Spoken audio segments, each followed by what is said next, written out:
कोई भी ऐसा त्योहार नहीं बीता है जब दो समुदाय के बीच झड़प, पथराव या फिर तनाव नहीं हुआ है। पुलिस की लाख मुस्तैदी के बाद भी कुछ उपद्रवी अपने मंसूबे में कामयाब हो जाते हैं और शांति व्यवस्था को भंग कर देते हैं। अभी गिरिडीह में होली के मौके पर भड़की हिंसा की आग शांत भी नहीं हुई थी। एक बार फिर से अब रामनवमी का डंका बजाने को लेकर सोमवार को बवाल हो गया। सवाल है कि गिरिडीह में सांप्रदायिक फसाद का कौन जिम्मेदार है। तो ईद पर दो समुदाय के बीच यहां पर पथराव की घटना सामने आई। रामनवमी का डंका बजाने को लेकर के यह पूरा विवाद हुआ था। ये तस्वीर सामने आई है जहां गिरिडीह में एक बार फिर से दो समुदाय के बीच हिंसक झड़प हुई है। दोनों ओर से की गई पत्थरबाजी में 6 से ज्यादा लोग घायल हुए हैं। घटना नगर थाना क्षेत्र के धरियाडीह की है। बताया जा रहा है कि सोमवार को ईद को लेकर मुस्लिम समुदाय के लोग नमाज पढ़कर वापस लौट रहे थे। उसी दौरान रास्ते में हिंदू समाज के लोग मंदिर में रामनवमी को लेकर गाना और डंका बजा रहे थे। इसी दौरान दोनों समुदाय के बीच बहस शुरू हो गई, लेकिन पुलिस ने तुरंत एक्शन लिया और लोगों को शांत करा दिया। लेकिन शाम होते होते एक बार फिर से विवाद शुरू हो गया और दोनों पक्ष के लोगों ने पथराव शुरू कर दिया, जिससे माहौल बिगड़ा। पत्थरबाजी में 6 से ज्यादा लोग घायल हुए। दोबारा माहौल बिगाड़ने की सूचना पर भारी संख्या में पुलिस के जवान मौके पर पहुंचे और उपद्रव कर रहे लोगों को खदेड़कर माहौल को शांत कराया। सभी घायलों का सदर अस्पताल में इलाज जारी है। पूरे इलाके को पुलिस छावनी में तब्दील कर दिया गया है और पुलिस के अधिकारी मौके पर कैंप कर रहे हैं। फिलहाल शांति व्यवस्था कायम है।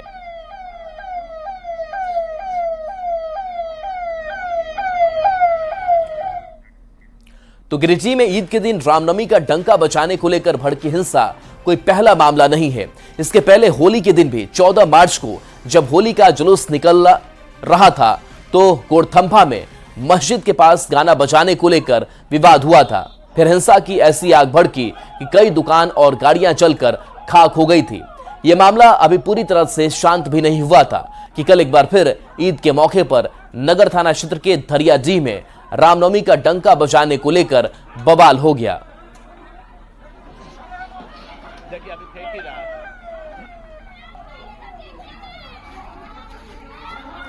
तो गिरिडीह में कल दो समुदाय के बीच हिंसक झड़प और पथराव के बाद भारी संख्या में पुलिस मौके पर तैनात है। पूरे इलाके में शांति व्यवस्था बहाल कर दी गई है, लेकिन एहतियातन पूरे इलाके को अब भी पुलिस छावनी में तब्दील रखा गया है। कल की घटना के बाद आज सुबह से क्या हालात हैं, इस पर और ज्यादा जानकारी दे रहे हैं न्यूज़ 18 संवाददाता एजाज अहमद। गिरिडीह जिले में मामूली विवाद को लेकर एक बार फिर दो समुदाय आमने सामने हैं और इस बार की घटना गिरिडीह शहर के धरियाडीह में हुई है और यहां पर दो समुदाय के बीच में जमकर पत्थरबाजी हुई, जिसमें लगभग आधा दर्जन लोग दोनों समुदाय से घायल हुए हैं। हालांकि मामला बढ़ता इससे पहले पुलिस प्रशासन की मौजूदगी की वजह से ये माहौल अभी पूरी तरह से नियंत्रण में है। बताया गया कि बीते दिन ईद की नमाज को लेकर दो समुदाय के बीच में बहस हुई थी, जहां एक समुदाय के लोग नमाज पढ़ने के लिए जा रहे थे, वहीं दूसरे समुदाय के द्वारा रामनवमी को लेकर गाना बजाया जा रहा था और ढोलक बजाया जा रहा था, जिसे लेकर मुस्लिम समुदाय ने आपत्ति दर्ज की। इस दौरान दोनों समुदाय के बीच जमकर तू-तू मैं-मैं हुई। हालांकि पुलिस प्रशासन ने समय रहते हुए माहौल को शांत करा लिया था। उसी वजह से बीते देर रात्रि एक बार फिर दोनों समुदाय आमने सामने हुए और इस बार पत्थरबाजी की घटना को अंजाम दिया। हालांकि पुलिस प्रशासन की मौजूदगी ने स्थिति को नियंत्रण में कर लिया है। फिलहाल अभी साफ तस्वीरों में देख सकते हैं कि किस तरह से पुलिस प्रशासन की मौजूदगी है, सुरक्षा बलों की तैनाती कर दी गई है। वहीं पुलिस अधीक्षक डॉक्टर विमल कुमार ने बताया कि जिन असामाजिक तत्वों ने इस तरह की घटना को अंजाम दिया है उनके खिलाफ कार्रवाई की जाएगी। वहीं अभी स्थिति को पूरी तरह से कंट्रोल में कर लिया गया है और भारी सुरक्षा बलों की तैनाती कर दी गई है। गिरिडीह से न्यूज़ 18 के लिए मैं एजाज अहमद। और एजाज हमारे साथ न्यूज़ 18 संवाददाता जुड़े हुए हैं। एजाज, जिस तरीके से ये सामुदायिक सौहार्द लगातार बिगड़ रहा है और सवाल यही है कि आखिर इसकी जिम्मेदार कौन है, क्योंकि दोनों पक्षों से लोग घायल होते हैं, ये पत्थरबाजी, ये फसाद होता है। अभी स्थिति क्या है? आपको बता दें कि गिरिडीह जिले में पिछले 15 दिनों में दूसरा मामला है जहां दो समुदाय आमने सामने हुए हैं, क्योंकि 14 मार्च की रात को गोड़थम्भा में एक घटना घटी थी जहां पर हिंदू और मुस्लिम दोनों पक्षों में जमकर पत्थरबाजी हुई थी, आगजनी हुई थी, पुलिसकर्मी भी घायल हुए थे, लोग भी घायल हुए थे। हालांकि पुलिस प्रशासन की मुस्तैदी ने उस मामले को हैंडल कर लिया, लेकिन कल जब ईद हुई, ईद के बाद भी दो समुदाय आमने सामने हुए और यह मामला गिरिडीह शहर की धरियाडी की है। हालांकि इस मामले को भी पुलिस ने अपनी तत्परता से नियंत्रण में कर लिया है और पुलिस अधीक्षक डॉक्टर विमल कुमार खुद इस स्थिति को नियंत्रण में कर लिए हैं। और इतना ही नहीं, लगातार सुरक्षा बलों की भी तैनाती कर दी गई है घटनास्थल पर और अभी जो माहौल है पूरी तरह सामान्य है, नियंत्रण में है। जी इजाज, कार्रवाई की अगर बात करें तो पुलिसिया कार्रवाई किस कदर आगे बढ़ी है? जो उपद्रवी थे जिन्होंने इस घटना को अंजाम दिया, उनकी पहचान किस तौर से और क्या लोगों को चिन्हित किया गया है? इस मामले पर पुलिस अधीक्षक के द्वारा या किन्हीं अन्य संबंधित विभाग के पदाधिकारी के द्वारा किसी प्रकार का ऑफिशियल बयान नहीं आया है, लेकिन प्रशासनिक स्तर से उन तमाम एंटी सोशल एलिमेंट को ट्रेस करने की कोशिश की जा रही है जिन लोगों ने इस घटना को अंजाम दिया है। इसके लिए मानवीय के अलावा तकनीकी गतिविधियों का भी सहारा पुलिस प्रशासन के द्वारा लिया जा रहा है और जिन उपद्रवियों ने आपसी सौहार्द बिगाड़ने की कोशिश की है उनके खिलाफ प्रशासनिक कार्रवाई भी की जाएगी। इजाज, कोई स्थानीय स्तर पर भी प्रयास से किया जा रहा है, क्योंकि ये घटनाएं एक बार नहीं बार बार हो रही हैं, तो लोगों को भी समझना जरूरी है कि इस तरीके के हम फसाद ना करें। क्या इसको लेकर के लोगों के बीच जागरूकता आ रही है कि दोनों पक्ष आपस में बैठकर बातचीत करते हैं, कुछ समस्या का समाधान निकलता? बिल्कुल, प्रशासनिक स्तर के अलावा जो सामाजिक कार्यकर्ता हैं, जो स्थानीय नेता हैं, उनके द्वारा भी बीते रात्रि से ही लगातार ये प्रयास किया जा रहा है कि यहाँ की स्थिति सामान्य हो, क्योंकि यहाँ की जो हमेशा से एक इतिहास रहा है आपसी सौहार्द और भाईचारे का रहा है। तो ऐसी परिस्थिति में कई नेता भी हैं जो दोनों समुदाय से बिलोंग करते हैं। उनका कहना है और स्थानीय लोगों से लगातार वो अपील भी कर रहे हैं कि आपसी सौहार्द बनाकर रखें। अदरवाइज अगर जो इस तरह के सौहार्द बनाने में विफल रहते हैं और असामाजिक तत्व के रूप में उभर कर समाज को बिगाड़ने का काम करते हैं और अशांति फैलाने का काम करते हैं, उनके खिलाफ प्रशासनिक कार्रवाई भी की जाएगी और यहां तक कि सामाजिक बॉयकॉट भी उन लोगों का किया जाएगा अगर स्थानीय लोगों के बात को लोगों ने नहीं माना। हालांकि जो अभी अगर स्थिति देखें तो प्रशासनिक स्तर के अलावा सामाजिक स्तर से भी लोगों के द्वारा लगातार स्थिति को सामान्य करने का प्रयास किया जा रहा है, जिसका रिजल्ट भी यहाँ पर देखने को मिल रहा है कि किस प्रकार अभी यहाँ पर पूरी तरह शांति माहौल बना हुआ है। जिस तरह से रात्रि में जो विजुअल सामने आ रहे थे, दोनों समुदाय के बीच जो हिंसक झड़प हुई थी, पथराव हुए थे, उस घटना ने बिल्कुल ही प्रशासन की नींद उड़ाकर रख दी थी। हालांकि प्रशासनिक स्तर से लगातार जिस तरह से मुस्तैदी दिखाई गई और वहीं स्थानीय लोगों का कोऑपरेशन मिला है, स्थानीय समाज सेवियों का कोऑपरेशन मिला है, जिसके वजह से स्थिति पूरी तरह से अभी नियंत्रण में गिरिडीह में कर लिया गया है। वहीं प्रशासनिक शिकंजा कसते हुए पुलिस लगातार उन लोगों को ट्रेस करने की कोशिश कर रही है जिन लोगों ने इस घटना को अंजाम दिया है। जी चलिए, बहुत बहुत शुक्रिया इजाज इस तस्वीर को दिखाने के लिए। तो देखिए, कल जो फसाद बवाल हुआ था उसके बाद से स्थिति सामान्य हो चुकी है। पुलिस छावनी में पूरा जो धरियाडी है वो तब्दील हो चुका है। तो देखिए, गिरिडीह की घटना पर बीजेपी विधायक सीपी ठाकुर ने कड़ी आपत्ति जताई है और इस घटना को हेमंत सरकार की तुष्टिकरण की नीति का परिणाम बताया है। कहीं भी इस तरह की घटनाएं होती है तो सरकार के इकबाल पर, प्रशासन के इकबाल पर प्रश्न चिन्ह खड़ा करते हैं। देखिए, ये घटनाएं होती क्यों है? पुलिस चाह जाए, प्रशासन चाह जाए तो ये घटनाएं नहीं होंगी, लेकिन ये तुष्टिकरण की नीति के कारण इस तरह की घटनाओं को बल मिलता है। वो जानते हैं कि हम कुछ भी कर लेंगे, सरकार और जिला प्रशासन हम पर कोई कार्रवाई नहीं करेगी।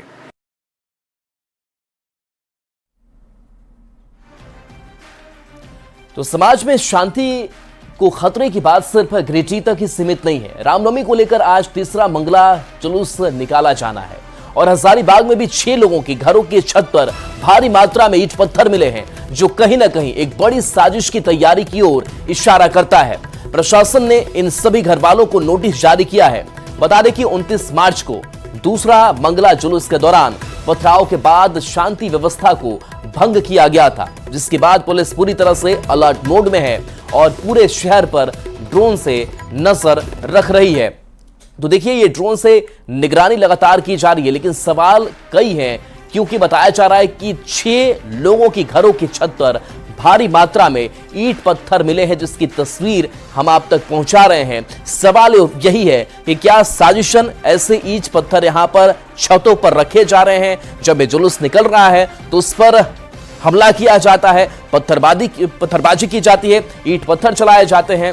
सुशांत हमारे साथ न्यूज 18 संवाददाता जुड़ गए हैं। सुशांत, सवाल कही है, क्योंकि जो नई तस्वीर सामने आई है, जहां घरों की छत पर हम भारी मात्रा में ईंट पत्थर देख पा रहे हैं, ये आखिर क्या संदेश है, क्या साजिश है?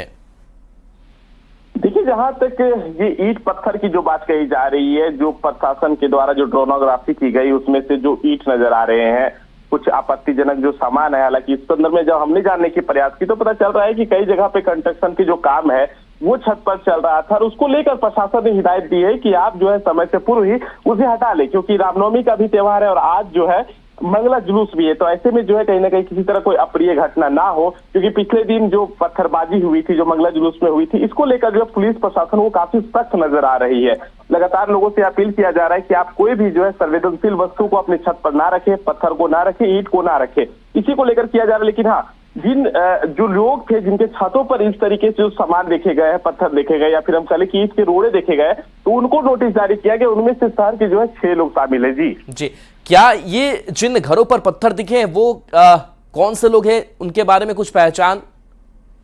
देखिए, प्रशासन ने सिर्फ इतना ही जानकारी दिया है कि 6 लोगों को चिन्हित किया गया, उन लोगों को नोटिस दिया गया कि आप जो है समय से पहले उस पत्थर को जो है हटा ले, यानी उस जो भी ईंटें वगैरह है उनको हटा ले, ताकि जो है किसी तरह का अप्रिय घटना ना हो, क्योंकि आए दिन देखने को मिलता है कि लगातार पत्थरबाजी होती है। तो इन सभी चीजों को लेकर जो है प्रशासन खुद को जो है वो पहले तैयार हो रही है कि किसी तरह का घटना ना हो, इससे पहले जो है सभी तरह की उन सब चीजों को हटा दिया जाए। जी, चलिए, शुक्रिया सुशांत इस अपडेट के लिए आपका।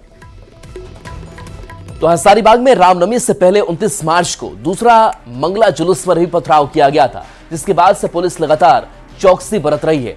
आज तीसरा मंगला जुलूस निकाला जाना है, जिसको लेकर पूरे शहर में संवेदनशील ठिकानों पर पुलिस को तैनात किया गया है।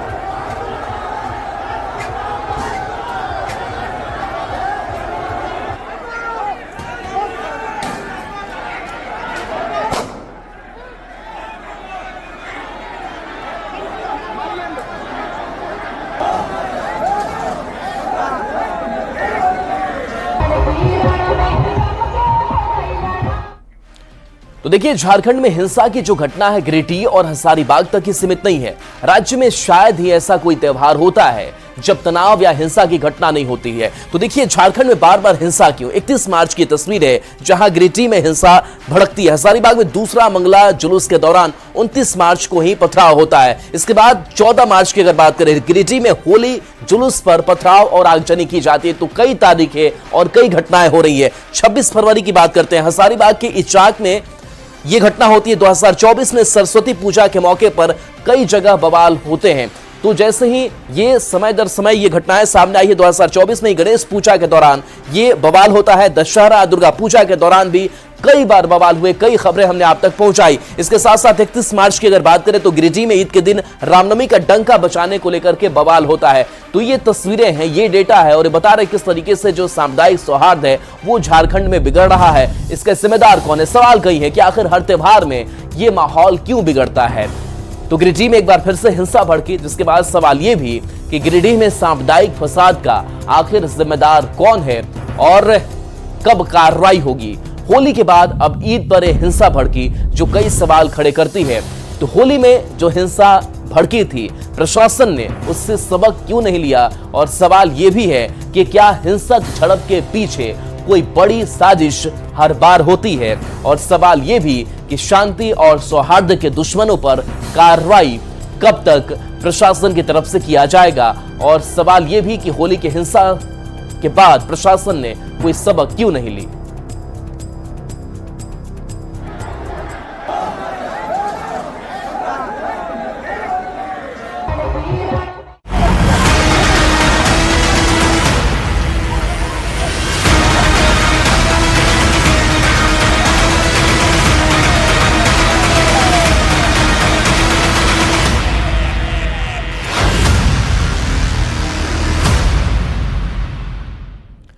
गढ़वा में रामनवमी के मौके पर डीजे बजाने को लेकर प्रशासन और विभिन्न संगठनों के बीच ठन गई है। प्रशासन ने रामनवमी अखाड़ा समिति के लोगों को नोटिस थमा दिया है और किसी भी कीमत पर डीजे नहीं बजाने की हिदायत दी है। साथ ही डीजे संचालकों को किसी भी कीमत पर डीजे की बुकिंग नहीं करने की भी हिदायत दी है, नहीं तो उनके खिलाफ कानूनी कार्रवाई की जाएगी। प्रशासन के नोटिस के बाद अखाड़ा समिति के लोगों ने बीजेपी विधायक सत्येंद्र नाथ तिवारी से गुहार लगाई है और सीमित आवाज के साथ डीजे बजाने की प्रशासन से अनुमति मांगी है। इधर बीजेपी विधायक ने अखाड़ा समिति के लोगों को नियम का पालन करते हुए बेफिक्र होकर डीजे बजाने को कहा है और प्रशासन को भी कार्रवाई को लेकर खुली चुनौती दी है। बीजेपी विधायक ने कहा कि अगर मुकदमा होगा तो देखा जाएगा और मामला विधानसभा तक ले जाएंगे। और जिला प्रशासन का एक तुगलकी फरमान है।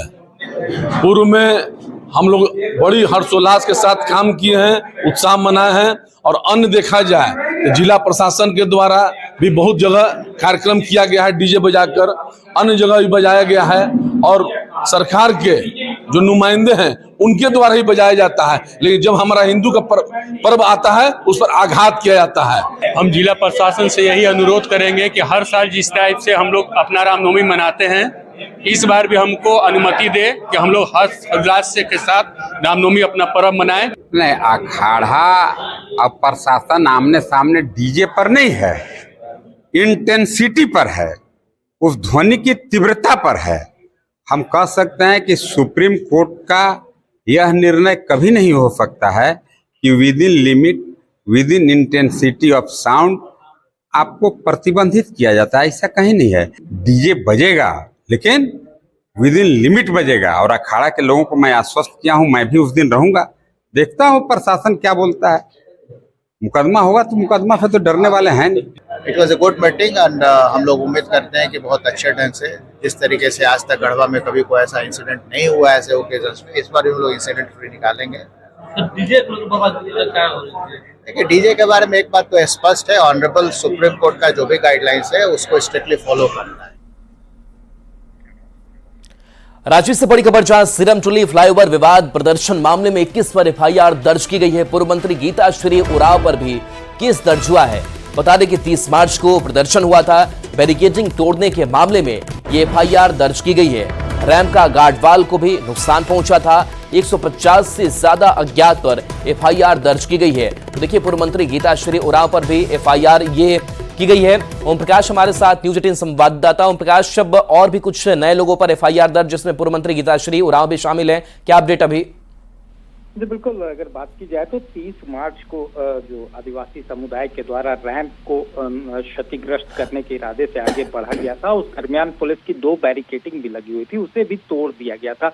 वहीं पुलिस बलों के साथ धक्का मुक्की की गई थी, जिसमें 21 लोगों के खिलाफ नामजद प्राथमिकी दर्ज की गई है। तो इसके साथ ही 150 अज्ञात के खिलाफ भी मामला दर्ज किया गया है, जिनकी पहचान वीडियो फुटेज के आधार पर की जा रही है, ताकि इनके खिलाफ भी कार्रवाई की जा सके। तो प्रशासन के द्वारा एक बड़ा केस जो है वो किया गया है और इस मामले में आने वाले दिनों में जो कार्रवाई है पुलिस प्रशासन की वो देखने को मिल सकती है। पूर्व मंत्री जो गीताश्री उरांव हैं वही इस आंदोलन का नेतृत्व कर रही थी। इनके साथ ही निरंजना हेम्ब्रम टोपो, बहाल लिंडा सहित कई लोग जो है वो मौजूद थे और उनके खिलाफ ये प्राथमिकी जो है वो प्रशासन के द्वारा दर्ज की गई है। अब देखना होगा कि कार्रवाई जो है वो कब से शुरू होती है। जी चलिए, शुक्रिया इस अपडेट के लिए ओम प्रकाश आपका। और साहिबगंज से इस बीच बड़ी खबर, जहां 2 मालगाड़ी के बीच जोरदार टक्कर हो गई, जिसमें 2 ड्राइवर की दर्दनाक मौत हो गई है। 4 से 5 रेलकर्मी घायल हैं। फरक्का ललमटिया रेलखंड पर यह हादसा हुआ है। एमजीआर रेल लाइन पर हादसा हुआ। दोनों मालगाड़ी पर कोयला लदा हुआ था। अहले सुबह 3:30 की घटना बताई जा रही है। तो साहिबगंज से एक्सक्लूसिव तस्वीर आप तक पहुंचा रहे हैं, जहां 2 मालगाड़ी के बीच ये जोरदार टक्कर हुई है। हालांकि वजह क्या रही, लापरवाही कहां हुई, इसकी भी जांच की जा रही है। 2 ड्राइवर की दर्दनाक मौत इस हादसे में हो गई है। तो ये तस्वीर देखिए, जहां 2 मालगाड़ी जिनके परखच्चे उड़े हुए हैं, ये बेपटरी हैं, इनके बीच जोरदार टक्कर हुई है। 4 से 5 रेलकर्मी भी घायल हैं, जिनका इलाज कराया जा रहा है। फरक्का ललमटिया रेलखंड पर यह हादसा हुआ है। एमजीआर रेल लाइन पर यह हादसे की बात कही जा रही है। दोनों मालगाड़ी पर कोयला लदा हुआ था। जिनमें भिड़ंत हो गई। पहले सुबह 3:30 की घटना सामने आई है, तो लोगों की भीड़ भी यहां मौके पर मौजूद है। हालांकि जो रेलवे कर्मी हैं वो भी मौके पर मौजूद हैं और यहां पर जो राहत बचाव का काम है वो भी किया जा रहा है।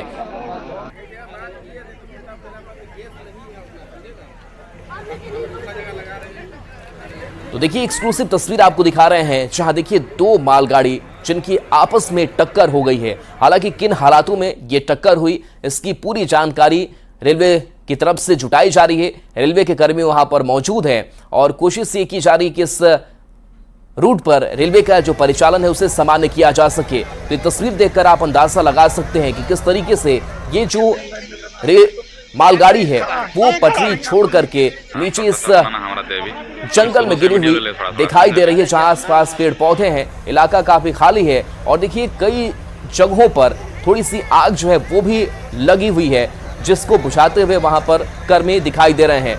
पवन हमारे साथ न्यूज 18 संवाददाता जुड़ गए हैं। पवन, क्या हुआ था सुबह में, कहां लापरवाही हुई, किस वजह से ये टक्कर हुई, अभी क्या अपडेट? जी आपको बता दें कि ये जो घटना है Farakka NTPC MGR line Barhait के समीप जो है ये घटना घटी है और सुबह करीब 3:30 बजे के आसपास की ये घटना है, जहां पर बताया जा रहा है कि कंट्रोलर की गलती से जो है ये दो ट्रेन जो है आपस में टकराई है। बताया जा रहा है कि ललमटिया से कोयला लदे मालगाड़ी एक तरफ से आ रही थी और एक तरफ फरक्का एनटीपीसी से खाली ट्रेन जो है वो आकर जो है लगी हुई थी, जिसके बाद जो है वो सीधी टक्कर दोनों में हो जाती है। बताया जाता है कि जो ड्राइवर लोको पायलट घायल है उनका कहना है कि उनको थ्रू सिग्नल दिया गया था, लेकिन सामने जो है खाली मालगाड़ी जो है वो खड़ी थी और सीधे जाके जो है उसमें टक्कर हो जाती है और इसमें 2 लोको पायलट की जो है घटना स्थल पर ही मौत हो जाती है और करीब 5 अन्य रेलकर्मी जो है वो घायल हैं, जिनको जो है बरहेट सीएचसी में जो है चिकित्सक उपचार कराया जाता है और बेहतर उपचार के लिए जो है उनको हायर सेंटर जो है रेफर कर दिया जाता है। फिलहाल जो है मालदा डिवीजन से जो है रेल प्रशासन ने इसके लिए प्रेस विज्ञप्ति जारी कर दिया है, क्योंकि ये घटना जो है उनका कहना है कि भारतीय रेल से संबंधित नहीं है। हालांकि मालदा डिवीजन से एनटीपीसी ने मदद मांगी है और 140 टन की क्रेन मंगाई गई है, इसलिए क्योंकि जो लोको इंजन है वो काफी वेटेड होता है और ताकि जो है उसको वहां से हटाया जाए और जो आवागमन है पुनः चालू हो सके, इसके लिए जो वहां से जो ट्रैक जो है वो क्लियर हो सके। तो तमाम जो है एनटीपीसी के आला अधिकारी हैं वो भी अब पहुंच रहे हैं और रेलवे के जो प्रशासनिक पदाधिकारी वो भी मदद के लिए वहां जो हर संभव प्रयास कर रहे हैं। जी चलिए, शुक्रिया इस अपडेट के लिए आपका। और जमशेदपुर से बड़ी खबर, जहां अपार्टमेंट में 6 रैकेट का खुलासा हुआ है। 2 युवती, एक युवक गिरफ्तार किया गया है। कदमा के उर्मिला अपार्टमेंट की यह घटना सामने आई है।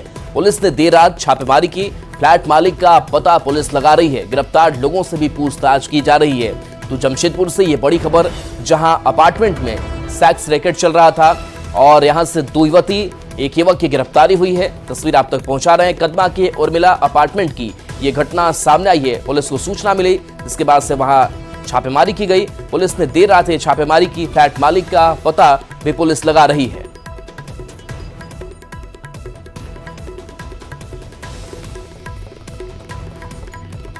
तो देखिए, ये गिरफ्तार जो लोग हैं उनसे पूछताछ भी की जा रही है कि आखिर कब से यहां सेक्स रैकेट का धंधा चल रहा था, क्योंकि आसपास के लोगों ने भी पुलिस तक इसकी सूचना पहुंचाई थी।